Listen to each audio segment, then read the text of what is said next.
How did the Hebrews turn white?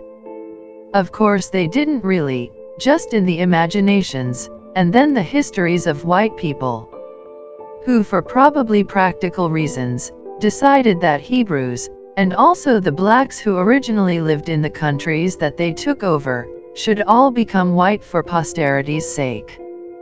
Seeing as how it only takes 3 generations to turn a black person into a white person. No doubt there came a time when, as Europe's formerly biracial populations became more homogeneously white people decided that they could no longer acknowledge that all that they knew and had was derived from the minds and labors of black people, even down to their religious beliefs. The logic no doubt being that whites could not progress to their full potential if they were always looking up to blacks as the personification of knowledge and wisdom. So a change had to be made, and at some point, by somebody, that change began. Of course, we have no way of knowing when this process of whitenizing blacks began, or who did it, or where it was first done. But we do have some materials by which we can track the process, somewhat. But first, let us go back to see what Hebrews really looked like. The earliest authentic pictures of real Hebrews that we have date back to before Christ. They are Assyrian reliefs showing Hebrews, and others that they conquered, in pictorial scenes detailing the battles fought, with associated text. These reliefs decorated Assyrian palaces, and were no doubt used to gloat over their conquest of the Hebrews and others. Here we are using pictures of Assyrian King Shalmaneser III's Black Obelisk, 858 BC. Assyrian King Tiglath-Pileser III's reliefs of his conquest of a city near the Sea of Galilee, 730 BC. Assyrian King Sennacherib's reliefs of the conquest of the Judean city of Lachish, 701 BC.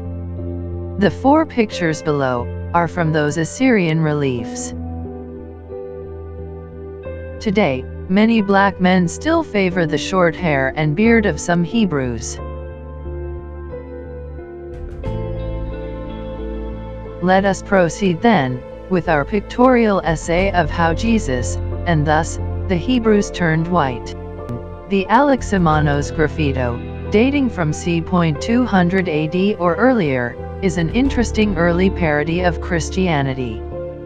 This early graffito, wall scratching, singular of graffiti, was discovered in 1857 in a guardroom on Palatine Hill near the Circus Maximus in Rome, and is now in the Palatine Antiquarian Museum. The drawing shows a man with an ass's head being crucified, to which a youth is raising his hand as if in prayer. The text in Greek reads, aljazeera sabc, which means, Alexamenos worships his God. Before Christianity, the Hebrews had already been charged with worshipping an ass. This was probably the basis of this accusation being directed at Christianity. 8/14, 1:31 p.m. Zain al-Abedin. This wall painting, depicting the healing of the paralytic, is the earliest known representation of Jesus, dating from about 235 AD. The painting was found in 1921 on the left-hand wall of the baptismal chamber of the house church at Dura Europo on the Euphrates River in modern Syria. It is now part of the Dura Europo collection at the Yale University Gallery of Fine Arts.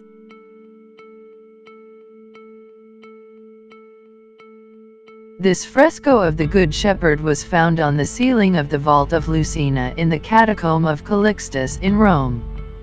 The construction of the vault itself has been dated to the second half of the 2nd century, but the use of the red and green lines to divide the space, similar to the chambers under San Sebastiano, has suggested the first half or middle of the 3rd century for this fresco. The image of Jesus as the Good Shepherd was an especially popular motif in the early Christian centuries. It was based on several biblical passages, including the 23rd Psalm and sayings of Jesus, and is also an adaptation of a popular pagan image.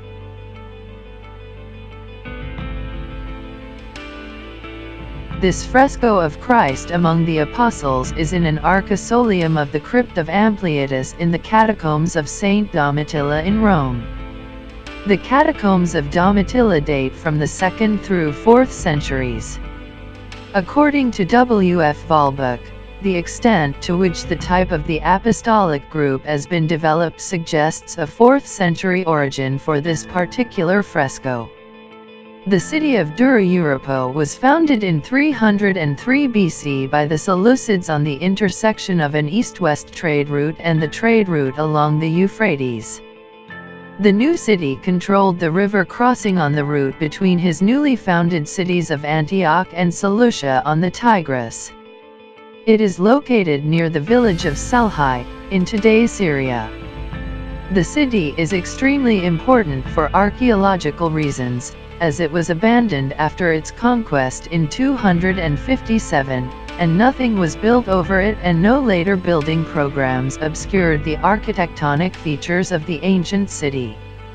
Its location on the edge of contending empires made for a commingling of cultural traditions, much of which was preserved under the city's ruins. Some remarkable finds have been brought to light, including numerous temples, wall decorations, inscriptions, military equipment, tombs, and even dramatic evidence of the Sasanian siege during the Imperial Roman period, which led to the site's abandonment. The Jewish synagogue, located by the western wall between towers 18 and 19, the last phase of which was dated by an Aramaic inscription to 244. It is the best preserved of the many ancient synagogues of that era that have been uncovered by archaeologists. It was preserved, ironically, when it had to be infilled with earth to strengthen the city's fortifications against a Sasanian assault in 256. It was uncovered in 1932 by Clark Hopkins, who found that it contains a forecourt and house of assembly with frescoed walls depicting people and animals, and a Torah shrine in the western wall facing Jerusalem.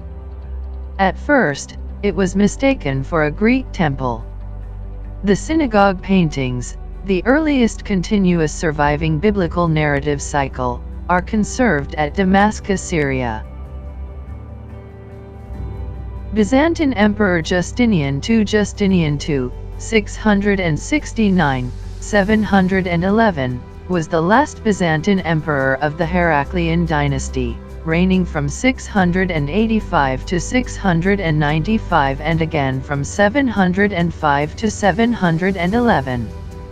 Justinian II generated enormous opposition to his reign, and it resulted in his deposition in 695 in a popular uprising, and he only returned to the throne in 705 with the help of a Bulgar and Slav army.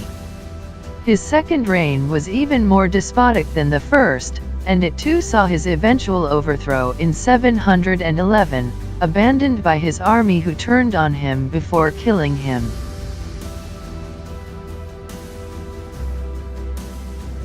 The David Garaja Monastery, the modern country of Georgia in the Caucasus region of the former Soviet Union, the place where European albinos tell themselves and the world that they are from. They call themselves Caucasians, is the location of one of the oldest black kingdoms in Europe, Colchis. According to Greek mythology, Colchis was a fabulously wealthy land situated on the mysterious periphery of the heroic world. Here in the sacred grove of the war god Ares, King Aetes hung the golden fleece until it was seized by Jason and the Argonauts. Colchis was also the land where the mythological Prometheus was punished by being chained to a mountain while an eagle ate at his liver, for revealing to humanity the secret of fire. The Amazons also were said to be from Colchis. The main mythical characters from Colchis are Aetes, Medea, Absyrtus, Chalciope, Circe, Idaea, Pasiphae. In about 730 BC, Colchis was overrun by the white Kurgan tribes called Cimmerians and Scythians. But they appear to have done little permanent damage. In about 600 BC, the advanced economy of Colchis soon attracted the attention of the Milesian, white, Greeks in Anatolia, Turkey, who colonized the Colchian coast and established trading posts at Phasis, Gyanos, and Sukhumi. In about 580 BC, the kingdom came under the control of, probably by the dating, King Astyages of the Median Empire, which would soon become part of the First Persian Empire under Cyrus II, the Great. The Sasanian was the Second Persian Empire. Herodotus on Colchis, circa 440 BC. 2.104 There can be no doubt that the Colchians are an Egyptian race. Before I heard any mention of the fact from others, I had remarked it myself. After the thought had struck me, I made inquiries on the subject both in Colchis and in Egypt, and I found that the Colchians had a more distinct recollection of the Egyptians than the Egyptians had of them. Still, the Egyptians said that they believed the Colchians to be descended from the army of Sesostris. My own conjectures were founded, first, on the fact that they are black-skinned and have woolly hair, which certainly amounts to but little, since several other nations are so too, but further and more especially, on the circumstance that the Colchians, the Egyptians, and the Ethiopians, Nubians, are the only nations who have practiced circumcision from the earliest times. Sometime around the year 2 BC, both Pontus and Colchis were incorporated into the Roman province of Galatia.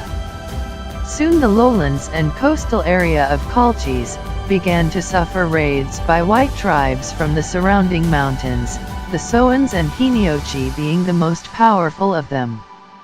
After swearing allegiance to Rome, the white tribes were allowed to create their own kingdoms in Colchis, which enjoyed significant independence from Rome. Christianity began to spread in the early 1st century AD. Traditional accounts relate the event with Saint Andrew, Saint Simon the Zealot, and Saint Matata. However, the previous religious beliefs, like the Hellenistic, the local pagan and the Mithraic beliefs, would still be widespread until the 4th century AD. By about the 130s AD, the new kingdoms of Makelons, Heniochi, Agrisi, Apsilia, Abaskia, and Sanija had sprung up from south to north. The Goths, dwelling in the Crimea and looking for new homes, raided Colchis in 253 AD, but they were repulsed with the help of the Roman garrison of Pisanda. By the 3rd to 4th centuries AD, most of the local kingdoms and principalities had been subjugated by the Turkic, Lazic kings, and thereafter the country was generally referred to as Lazica. In the late 8th century AD, Colchis was attached to Abaskia, which in turn was incorporated into Russian Georgia. Blacks, however, are said to have survived in the area until the early 20th century. The David Garaja Monastery, Georgia. The David Garaja Monastery is a rock-hewn Georgian Orthodox monastery complex located in the Kakheti region of eastern Georgia, on the half-desert slopes of Mount Garaja, some 60-70 km southeast of Georgia's capital Tbilisi. The complex includes hundreds of cells, churches, chapels, refectories, and living quarters hollowed out of the rock face. Part of the complex is located in the Agstafa Rayon of Azerbaijan and has become subject to a border dispute between Georgia and Azerbaijan. The area is home to evidence of some of the oldest human habitations in the region. The monastery complex was founded in the 6th century by Saint David Garajli, one of the 13 Assyrian monks who arrived in the country at the same time. His disciples Dodo and Luciani expanded the original Lavra and founded 2 other monasteries known as Dodozerka, literally, the horn of Dodo, and Natlizmtsemili, the Baptist. The monastery saw further development under the guidance of the 9th century Georgian Saint Ilarion. The convent was particularly patronized by the Georgian royal and noble families. The 12th century Georgian king Demetra I, the author of the famous Georgian hymn Thou Art a Vineyard, even chose David Garaja as a place of his confinement after he abdicated the throne. With the downfall of the Georgian monarchy, the monastery suffered a lengthy period of decline and devastation by the Mongol army, 1265, but was later restored by the Georgian kings. It survived the Safavid attack of 1615, when the monks were massacred and the monastery's unique manuscripts and important works of Georgian art destroyed, to be resurrected under Onupra Machudids, who was appointed Father Superior of David Garaja in 1690. After the violent Bolshevik takeover of Georgia in 1921, the monastery was closed down and remained uninhabited. In the years of the Soviet war in Afghanistan, the monastery's territory was used as a training ground for the Soviet military that inflicted damage to the unique cycle of murals in the monastery. Christ at the Second Coming, in the center of the apse mosaic is Christ standing on red clouds, representing the dawn, dressed in golden robes labeled with the monogram I. He holds the scroll of the law in his left hand. The Basilica of Santi Cosma e Damiano is one of the ancient churches of Rome called tituli, of which cardinals are patrons as deacons. The cardinal deacon of the titulus SS Cosmi et Damiani is Giovanni Celli. The basilica, devoted to the two Greek brothers, doctors, martyrs, and saints Cosmas and Damian, is located in the Forum of Vespasian, also known as the Forum of Peace. The Temple of Romulus was dedicated by Emperor Maxentius to his son Valerius Romulus, who died in 309 and was rendered divine honors. It is possible that the temple was in origin the temple of Iovis Stator or the one dedicated to Penates, and that Maxentius restored it before the rededication. The ancient Roman fabric was Christianized and dedicated to Sancti Cosma et Damiano in 527, when Theodoric the Great, king of the Ostrogoths, and his daughter Amalasuntha donated the library of the Forum of Peace, Bibliotheca Pacis, and a portion of the Temple of Romulus to Pope Felix IV. The Pope united the two buildings to create a basilica devoted to two Greek brothers and saints, Cosmas and Damian, in contrast with the ancient pagan cult of the two brothers Castor and Pollux, who had been worshipped in the nearby temple of Castor and Pollux. The apse was decorated with a Roman Byzantine mosaic, representing Aparo Usia, the second coming of Christ at the end of time. The bodies of Saints Mark and Marcellian were translated, perhaps in the 9th century, to this church, where they were rediscovered in 1583 during the reign of Pope Gregory XIII. In 1632, Pope Urban VIII ordered the restoration of the basilica. The works, projected by Orazio Toriani and directed by Luigi Iraguchi, raised the floor level 7 meters, bringing it equal with the Campo Vaccino, thus avoiding the infiltration of water. Also, a cloister was added. The old floor of the basilica is still visible in the lower church, which is actually the lower part of the first church. In 1947, the restorations of the imperial forums gave a new structure to the church. The old entrance, through the Temple of Romulus, was closed, and the temple restored to its original forms. With the Pantheon, the Temple of Romulus is the best preserved pagan temple in Rome. A new entrance was opened on the opposite side, on Via dei Fori Imperiali, whose arch gives access to the cloister, and through this to the side of the basilica.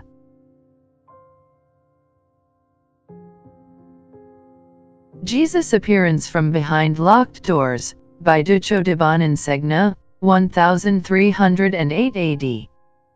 The Duchodibaninsegna above, which still has a somewhat black-looking Jesus, and some likewise black-looking apostles, seems to mark the end of Black Jesus, and the beginnings of the total lie. No non-white depiction of Jesus is known to have been made after this time, by white people. Another fresco of Christ among the apostles is in an arcosolium of the crypt of Ampliatus in the catacombs of Saint Domitilla in Rome. Probably from a later time than the first fresco. Is this the beginning of the whitenization of black people? It may be that later artists felt that since this fresco didn't cause the artist to immediately burn in hell, it might be okay to paint Jesus as white. Santa Costanza Mosaic. Santa Costanza is a church in Rome, built under Emperor Constantine I and place of burial, mausoleum, of his daughters Constantina and Helena. Later, Constantina was venerated as saint, with the Italian name of Costanza, and the church was dedicated to her. The church was built under Constantine, probably by Constantinia, next to the cemetery of Sant'Agnes fuori le mura, where Saint Agnes, who allegedly had healed Constantina, was buried. After their deaths, Constantine's daughters Constantina and Helena were buried here. Since Constantina was venerated as saint, the mausoleum was consecrated as a church in 1254 by Pope Alexander IV.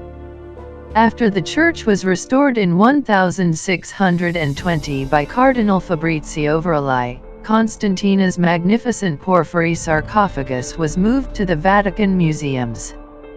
The church was originally a mausoleum. Dead Christ, Giovanni Bellini, 1460 AD Museum Poldi Pezzoli, Milan. The modern Jesus, the Roman historian Cornelius Tacitus, 56 to 118 AD, had these thoughts on the origins and customs of the Hebrews, as the Romans prepared to destroy Jerusalem. This is in the context of Titus Caesar, who had been selected by his father to complete the subjugation of Judea. Tacitus, History Book 5:1. Early in this year Titus Caesar, who had been selected by his father to complete the subjugation of Judea, and who had gained distinction as a soldier while both were still subjects, began to rise in power and reputation, as armies and provinces emulated each other in their attachment to him. The young man himself, anxious to be thought superior to his station, was ever displaying his gracefulness and his energy in war. By his courtesy and affability he called forth a willing obedience, and he often mixed with the common soldiers, while working or marching, without impairing his dignity as general. He found in Judea 3 legions, the 5th, the 10th, and the 15th, all old troops of Vespasian's. To these he added the 12th from Syria, and some men belonging to the 18th and 3rd, whom he had withdrawn from Alexandria. This force was accompanied by 20 cohorts of allied troops and 8 squadrons of cavalry, by the 2 kings Agrippa and Sohemius, by the auxiliary forces of King Antiochus, by a strong contingent of Arabs, who hated the Jews with the usual hatred of neighbors, and, lastly, by many persons brought from the capital and from Italy by private hopes of securing the yet unengaged affections of the prince. With this force Titus entered the enemy's territory, preserving strict order on his march, reconnoitering every spot, and always ready to give battle. At last he encamped near Jerusalem. As I am about to relate the last days of a famous city, it seems appropriate to throw some light on its origin. Some say that the Jews were fugitives from the island of Crete, who settled on the nearest coast of Africa about the time when Saturn was driven from his throne by the power of Jupiter. Evidence of this is sought in the name. There is a famous mountain in Crete called Ida. The neighboring tribe, the Ethii, came to be called Judaei by a barbarous lengthening of the national name. Others assert that in the reign of Isis the overflowing population of Egypt, led by Hierosolumus and Judas, discharged itself into the neighboring countries. Many, again, say that they were a race of Ethiopian origin, who in the time of King Cepheus were driven by fear and hatred of their neighbors to seek a new dwelling place. Others describe them as an Assyrian horde who, not having sufficient territory, took possession of part of Egypt, and founded cities of their own in what is called the Hebrew country, lying on the borders of Syria. Others, again, assign a very distinguished origin to the Jews, alleging that they were the Solymi, a nation celebrated in the poems of Homer, who called the city which they founded Hierosolyma after their own name. Three most writers, however, agree in stating that once a disease, which horribly disfigured the body, broke out over Egypt, that King Bacchorus, seeking a remedy, consulted the oracle of Hammon, and was bidden to cleanse his realm, and to convey into some foreign land this race detested by the gods. The people, who had been collected after diligent search, finding themselves left in a desert, sat for the most part in a stupor of grief, till one of the exiles, Moses by name, warned them not to look for any relief from God or man, forsaken as they were of both, but to trust to themselves, taking for their heaven-sent leader that man who should first help them to be quit of their present misery. They agreed, and in utter ignorance began to advance at random. Nothing, however, distressed them so much as the scarcity of water, and they had sunk ready to perish in all directions over the plain, when a herd of wild asses was seen to retire from their pasture to a rock shaded by trees. Moses followed them, and, guided by the appearance of a grassy spot, discovered an abundant spring of water. This furnished relief. After a continuous journey for 6 days, on the 7th they possessed themselves of a country, from which they expelled the inhabitants, and in which they founded a city and a temple. For Moses, wishing to secure for the future his authority over the nation, gave them a novel form of worship, opposed to all that is practiced by other men. Things sacred with us, with them have no sanctity, while they allow what with us is forbidden. In their holy place they have consecrated an image of the animal by whose guidance they found deliverance from their long and thirsty wanderings. They slay the ram, seemingly in derision of Hammon, and they sacrifice the ox, because the Egyptians worship it as Apis. They abstain from swine's flesh, in consideration of what they suffered when they were infected by the leprosy to which this animal is liable. By their frequent fasts they still bear witness to the long hunger of former days, and the Jewish bread, made without leaven, is retained as a memorial of their hurried seizure of corn. We are told that the rest of the 7th day was adopted, because this day brought with it a termination of their toils. After a while the charm of indolence beguiled them into giving up the 7th year also to inaction. But others say that it is an observance in honor of Saturn, either from the primitive elements of their faith having been transmitted from the Ethiopians, who are said to have shared the flight of that god, and to have founded the race, or from the circumstance that of the 7 stars which rule the destinies of men Saturn moves in the highest orbit and with the mightiest power, and that many of the heavenly bodies complete their revolutions and courses in multiples of 7. 5. This worship, however introduced, is upheld by its antiquity. All their other customs, which are at once perverse and disgusting, owe their strength to their very badness. The most degraded out of other races, scorning their national beliefs, brought to them their contributions and presents. This augmented the wealth of the Jews, as also did the fact that among themselves they are inflexibly honest and ever ready to shew compassion, though they regard the rest of mankind with all the hatred of enemies. They sit apart at meals, they sleep apart, and though, as a nation, they are singularly prone to lust, they abstain from intercourse with foreign women. Among themselves nothing is unlawful. Circumcision was adopted by them as a mark of difference from other men. Those who come over to their religion adopt the practice, and have this lesson first instilled into them, to despise all gods, to disown their country, and set at naught parents, children, and brethren. Still they provide for the increase of their numbers. It is a crime among them to kill any newly born infant. They hold that the souls of all who perish in battle or by the hands of the executioner are immortal. Hence a passion for propagating their race and a contempt for death. They are wont to bury rather than to burn their dead. Following in this the Egyptian custom, they bestow the same care on the dead, and they hold the same belief about the lower world. Quite different is their faith about things divine. The Egyptians worship many animals and images of monstrous form. The Jews have purely mental conceptions of deity, as one in essence. They call those profane who make representations of God in human shape out of perishable materials. They believe that being to be supreme and eternal, neither capable of representation, nor of decay.